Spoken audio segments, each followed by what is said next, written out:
Imagine a quaint coastal house nestled amidst the rustling whispers of the sea breeze. This is the home of Icarus, a tenacious inventor whose dreams know no bounds. Yet his house, a beacon of creativity, is almost hidden from view, obscured by the chaotic spectacle of his makeshift workshop. A garage overflowing with an eclectic array of metal and wooden scraps and experimental wing models crafted from every imaginable material. These remnants of untamed ambition spill into the garden, overrun with scattered debris, transforming flower beds into a tableau of disorder. Hearing rumors of his friend Icarus having taken a nasty fall recently, Prometheus decides to visit. As he steps into this world of chaos, he is struck by the overwhelming disarray. "Oh dear," he mutters, eyes wide at the sight before him.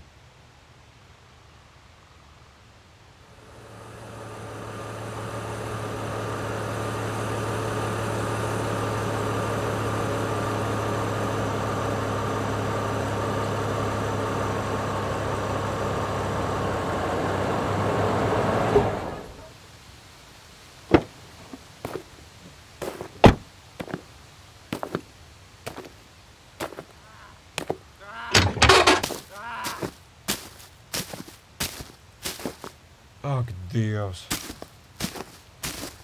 Prometēj! Ko tu dari? Es sapratu, šoreiz man izdosies. Jā, kā tad? Pielabos spārnu stiprinājumu leņķi tāpat kā pēdējās 4 reizes. Nē, šoreiz ir pavisam citādāk. Te nav kur solis spērt, skrūves, spēles, papīri visur. Dārs ir izpostīts. Bet Prometēj, es esmu sapratis. Šī būs pēdējā reize. Un vai tie ir spaiņi ar sliekām? Ikar, tev ir jāizbeidz. Padod man to spaini. Lai cilvēks varētu lidot kā putns. Ko tu dari? Viņam ir jādomā kā putnam. Ikar, tu esi slims! Ko tu dari?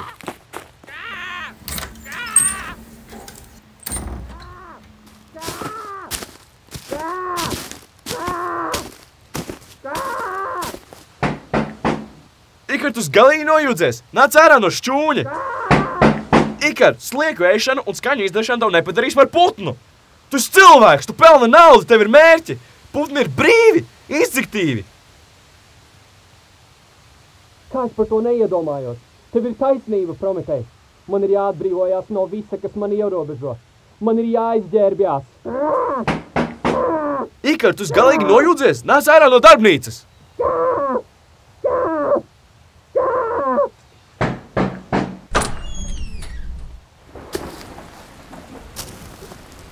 Kur tu esi? Šis nav smieklīgi.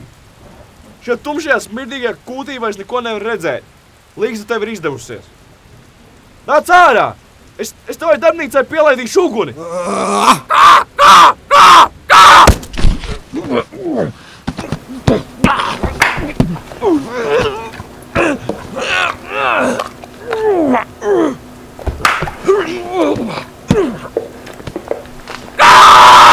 Mans acis! Slims, es neko neredzu! Man nogalināt!